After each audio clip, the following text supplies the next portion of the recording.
Hoy vamos a meternos dentro de dos películas un tanto dulces que con el paso del tiempo se fueron transformando en clásicos. De la icónica versión de 1971 a la peculiar visión de Tim Burton en 2005, descubriremos los secretos tras las cámaras de estas películas que tuvieron que construir mundos fantásticos muy pero muy complejos, y hacer esto no fue nada fácil. Así que es momento de descubrirlo. Series Infinito se complace en presentar la evolución de Charlie y la fábrica de chocolate. In the end, Charlie Bucket won a chocolate factory, but Willy Wonka got something even better, a family. And one thing was absolutely certain: life had never been sweeter.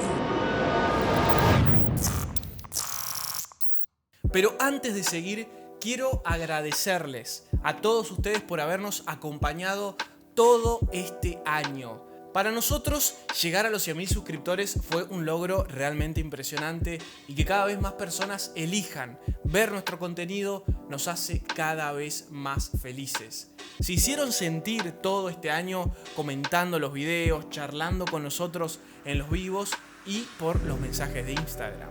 Sin ustedes, todo esto no sería posible. De mi parte y de Tony, que está editando este video, les agradecemos muchísimo. Y si te gusta, no olvides suscribirte, ya que estamos cerca de los 130.000 y queremos hacer crecer este proyecto cada vez más. Pero era un simple agradecimiento a todos ustedes. Ahora sí, comenzamos.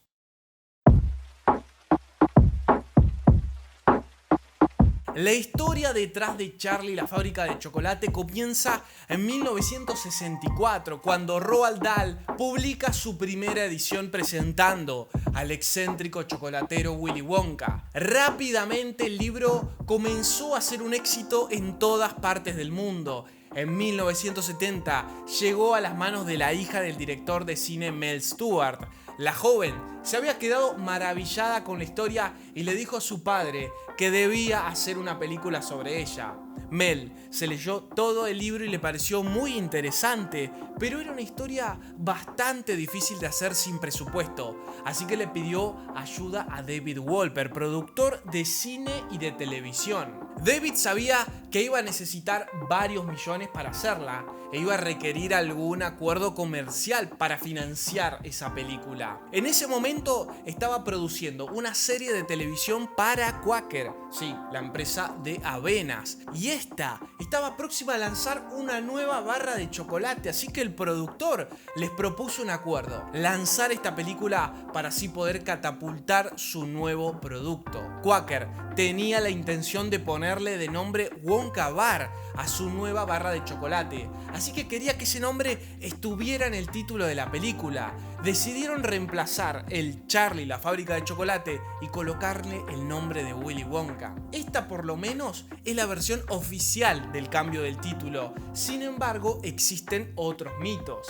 En ese momento el libro estaba en medio de una controversia. Los grupos de protesta estaban en contra de los Oompa Loompa. Según ellos, estaban representados como pigmeos africanos y eran asociados a la esclavitud. Entonces, ellos no querían sumarse polémicas y decidieron que no querían que la película estuviera asociada con el término Charlie, en especial Mr. Charlie, que en ese entonces en Estados Unidos era utilizado como expresión peyorativa en la comunidad afroamericana para referirse a hombre blanco en el poder. Entonces ahí se habría modificado el título por Willy Wonka y la fábrica de chocolate, pero tan solo son rumores. Era clave quién interpretaría a Wonka. Le ofrecieron al rol a varios actores, pero ninguno los convencía, hasta que apareció Gene Wilder. Este prácticamente aceptó la idea sin leer el guión. Era un gran desafío para él interpretar a un personaje tan excéntrico y quería tomarlo con la mayor seriedad posible. Leyó la obra varias veces y se dio cuenta que el personaje guardaba un aura de misterio, así que se le había ocurrido cómo debía ser su primera aparición, y esto lo estableció como una condición para tomar el papel. Lo veríamos a Wonka aparecer con un bastón y luego de esto lo veríamos hacer una pirueta. But that element of who knows, is he lying or is he telling the truth, was what my main motor was. And I liked that. It appealed to me a lot. El actor le dio mucha amabilidad a un personaje que no fue hecho con esa característica, que fue escrito de una manera un tanto aterradora. Era un personaje que se había manejado en las penumbras, que desde su aparición los niños iban sufriendo dentro de la fábrica, pero con el actor todo lo que pasaba daba la sensación de tranquilidad, de que no era un mal hombre. Para el personaje de Charlie se hizo un casting en Nueva York con varios niños. Peter Ostrum fue el encargado de quedarse con el papel. A este le avisaron que tenía 10 días para prepararse para el viaje y que el rodaje iba a durar 5 meses en Alemania. El único inconveniente de trasladarse a Alemania es que no podían conseguir muchos actores de pequeña talla para hacer de Oompa Loompas en ese país y que pudieran hablar inglés. Tan solo consiguieron 9. La comunicación con estos actores terminó siendo un gran problema en el rodaje. El director quería crear todo el mundo de la película fuera de los Estados Unidos, para así crear un mundo distinto. Quería hacer que parezca una tierra no conocida, que si vieras las fotos no supieras dónde quedaba. Es por eso que se decidió por Múnich. Uno de los mayores desafíos de la película era poder crear toda la fábrica. Casi que los 2 millones de presupuesto iban a ir ahí. Un número altísimo para una película de televisión. Harper Goff fue la mente detrás de todo este universo. Estaba encargado del departamento de arte y fue él quien ideó absolutamente todo. Se hizo una escenografía impresionante para crear el mundo de Willy Wonka, donde 1/3 de lo que había ahí podía ser comido de verdad. Pero otras cosas no podían ser comidas y se utilizaban diversos materiales para que parezcan elementos comestibles, como la taza donde Willy toma su té y luego se la come. Esta estaba hecha de una cera, así que cuando gritaron corte, el actor escupió todo lo que tenía en su boca. We're dealing with $2 million.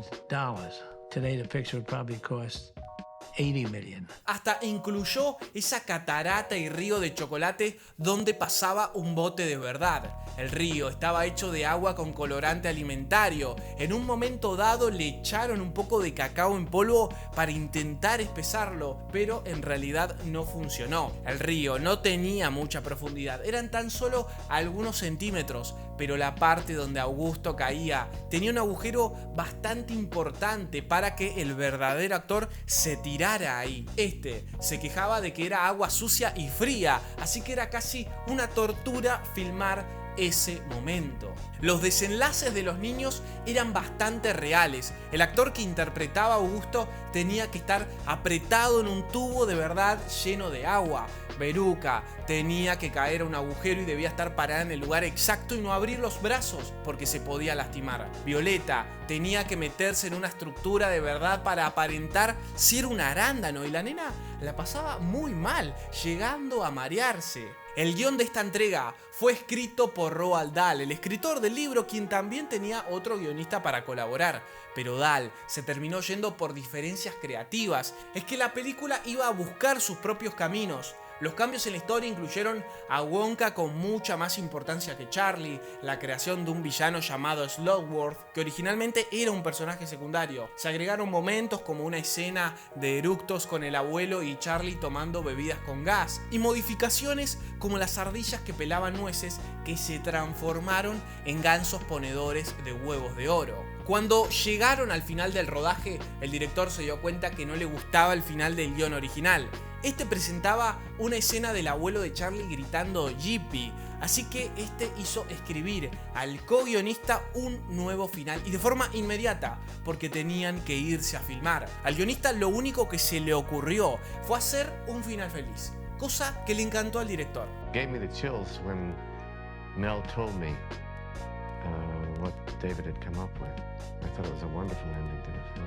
La película hizo su debut televisivo la noche de Acción de Gracias el 28 de noviembre de 1974 en NBC. Dahl repudió la película y se enfureció por las desviaciones de la trama y consideró que la música era dulzona, cursi y sentimental. Pero recordemos que el gran objetivo de esta cinta eran los chocolates de Quaker. Apenas salió la barra fue un éxito, pero con el tiempo se descubrió que tenía un problema en su fórmula y tuvieron que retirarla de todas las tiendas porque se derretía con facilidad. La razón de hacer la película fue hacer famosa esa barra de chocolate, sin embargo, la que se terminó instalando en el corazón de la gente fue la película. Dear people of the world, 5 golden tickets have been hidden underneath the wrapping paper of 5 ordinary Wonka bars. I do say that all seemed rather rehearsed. you're really weird. Hold on. Johnny Depp, Charlie and the Chocolate Factory.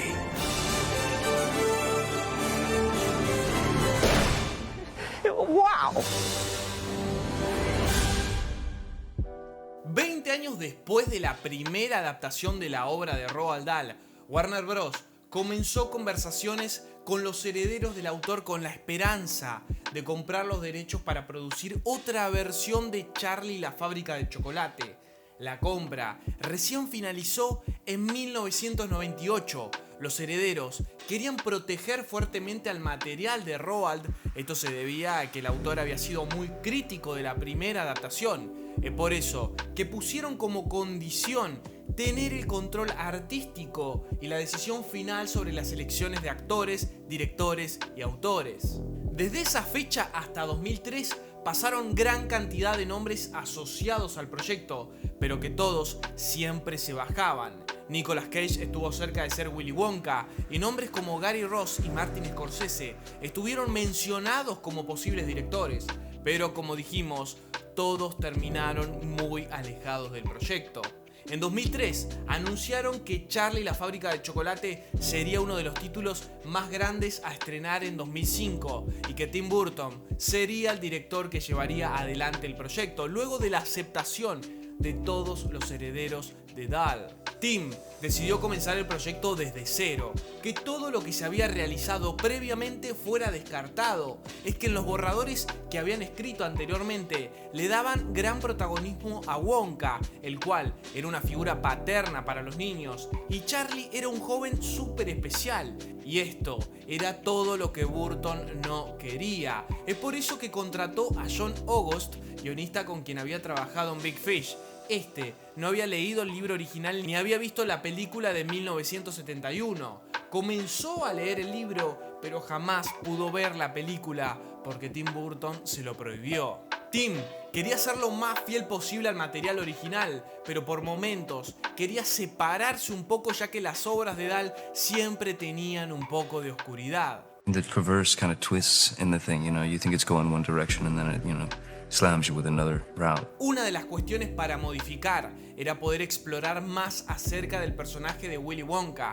El director quería saber más acerca de por qué Willy buscaba un heredero. Es por eso que decidió explorar a fondo su niñez, cómo se transformó en un magnate de chocolate y por qué tuvo cerrada la fábrica durante 20 años. En esas modificaciones nació el personaje de Wilbur Wonka, el padre de Willy. If you read about certain creative people who are kind of geniuses in the world, they have deficiencies in other areas. I mean, he's somebody who lives with a bunch of Oompa Loompas, and, that's bound to make anybody a little strange. Tim Burton es un director de una creatividad muy particular. Su visión es imposible de imitar por otros y en esta película de su mente iba a salir absolutamente todo. Él quería un mundo muy particular y personajes muy particulares. Como Tim es un gran artista, se encargó de dibujar absolutamente todo para la película, para que el resto del equipo pudiera entenderlo. Mostró cómo sería Willy y todos los niños y padres que se meterían en la fábrica. El director tenía en mente dos opciones para que interpretaran a Wonka: Johnny Depp, un actor que él amaba, y su segunda opción era Dwayne Johnson en el caso de que Depp no aceptara. Finalmente, Johnny le encantó el proyecto y aceptó sumarse. I always love working with Johnny because he's an actor that likes to try different things all the time, and that excites me, and each time I work with him, it gets better. El resto del cast quedó formado por Freddie Highmore como Charlie, Anna Sophia Robb como Violeta, una actriz que conquistó a Tim desde el principio y que practicó karate durante un mes sin parar para entender perfectamente a su personaje, Julia Winter como Veruca, Jordan Fry como Mike y Philly Wigratz como Augustus Gloop, quien fue a una audición en broma y les encantó, ya que cumplía con los dos requisitos, ser alemán y parecerse físicamente al personaje. Pero uno de los roles más importantes iba a ser interpretado por Deep Roy. Tim había decidido desde un comienzo que solo un actor iba a interpretar a todos los Oompa Loompas y quería un actor convincente, así que eligió a Deep Roy, con quien ya había trabajado varias veces. It was a cool idea. Took me by surprise. I was under the impression that I'm gonna be other Oompa Loompas. Para el actor no fue nada fácil, casi que podríamos decir que fue una tortura. Él debía hacer todos los bailes, todas las secuencias varias veces de distintas maneras, interpretando Oompa Loompas diferentes. Sus jornadas de trabajo eran eternas y le involucraba aprender muchas disciplinas diferentes. Even though I can move, for this movie I had to learn how to sing and dance. Ensayaron con él durante 3 meses antes de comenzar a rodar. Tenía que aprender a bailar, a tocar diferentes instrumentos, a hacer alpinismo, a cortar el pelo, a hacer pilates. Tenía que meterse en cajas como si fuera un especialista. En un momento, para lograr una mejor interpretación, traían actores a que hicieran sus otras versiones. Así él podía tener otra perspectiva y así lograban entretenerlo más, ya que eran jornadas muy solitarias. Al principio, creían que no habría problema en grabar todo con un actor, que podrían resolverlo de forma digital.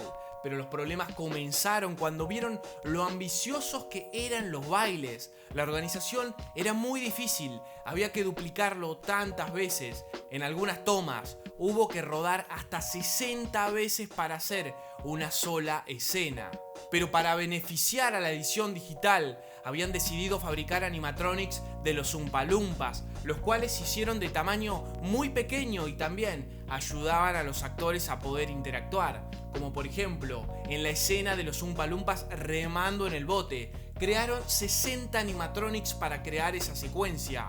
Estos tenían una estructura por dentro que les permitía hacer movimientos hacia adelante y atrás. Augustus Gloop, the great big green evening kung fu. Yes. Augustus Gloop, so big and wild, so gritty, foul and in fun. Yes. Para crear el mundo de la película, lo primero que hicieron cuando comenzaron a diseñar la película fue establecer los dos polos opuestos. La ciudad, toda con colores grises, viviendas idénticas, muy rectas y una arquitectura que mezclaba Estados Unidos con Inglaterra para que no se supiera dónde ocurría. Y por otro lado, el interior de la fábrica, llena de colores, con muchas texturas y elementos muy vivos y distintos. La ciudad se construyó prácticamente entera, una versión tamaño real y luego una maqueta con cientos de casas para utilizarla en los planos más abiertos.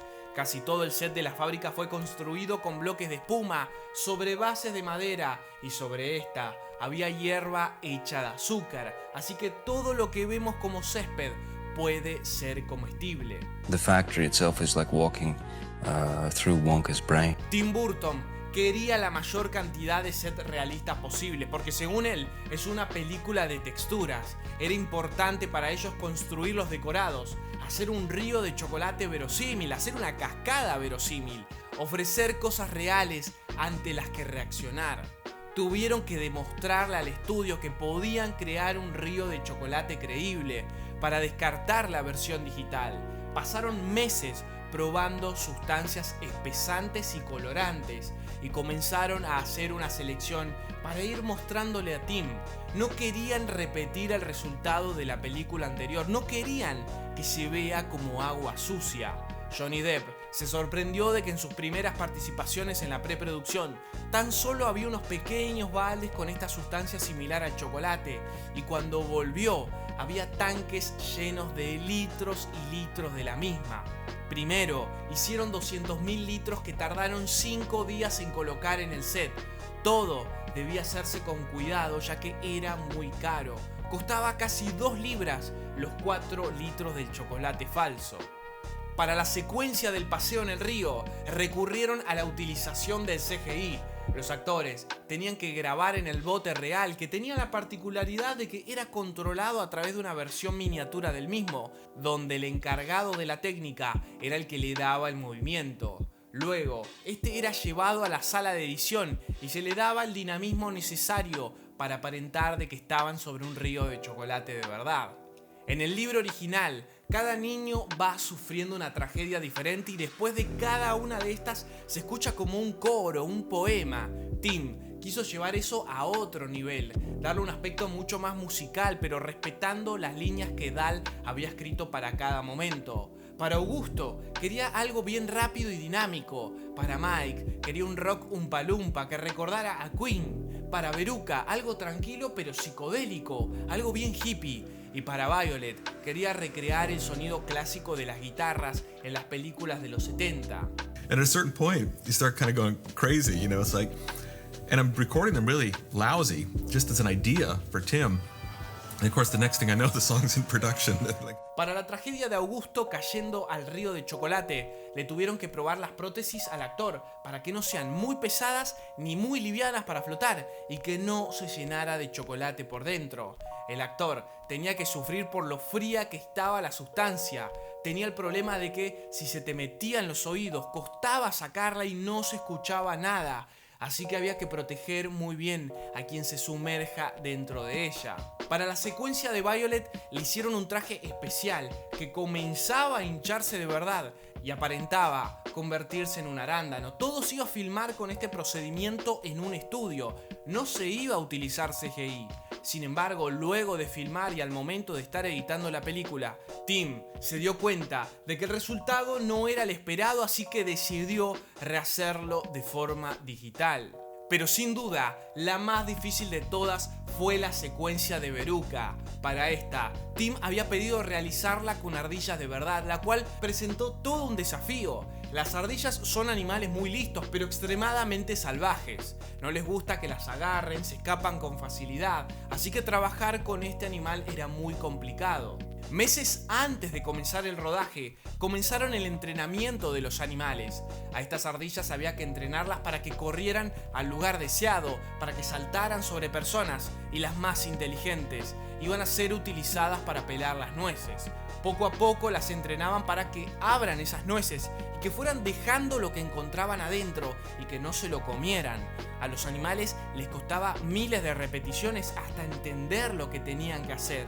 Como tenían que hacerlo tantas veces, no podían darles nueces de verdad, así que hicieron de plástico. El problema es que las ardillas igualmente se las comían, así que hicieron otras nueces falsas pero de acrílico de prótesis dental, para que así no pudieran perforarlas. Por lo tanto, no quisieran morderlas y pudieran seguir practicando el ejercicio. El otro entrenamiento que debían practicar era que la ardilla golpeara la nuez y luego intentara escuchar lo que había en su interior. Al principio no quedaba como Tim quería, él pedía un movimiento más humano, así que los adiestradores se dieron cuenta que podían manipular la nuez con una varilla y que ésta luego sea eliminada digitalmente. Toda la secuencia requería de 200 ardillas irreales, tan solo había 40, así que fueron replicadas digitalmente y con otras versiones animatrónicas de los animales. Charlie, la fábrica de chocolate, se estrenó en julio de 2005, la película que había contado con un presupuesto de 150 millones. Había tenido un éxito bastante grande en relación a la fuerte competencia que tuvo en esa época. El film de Tim Burton logró recaudar más de 475 millones en todo el mundo. Y así fue el camino de las primeras 2 adaptaciones de Charlie y la fábrica de chocolate. No olvides de dejar en los comentarios qué versión fue tu favorita.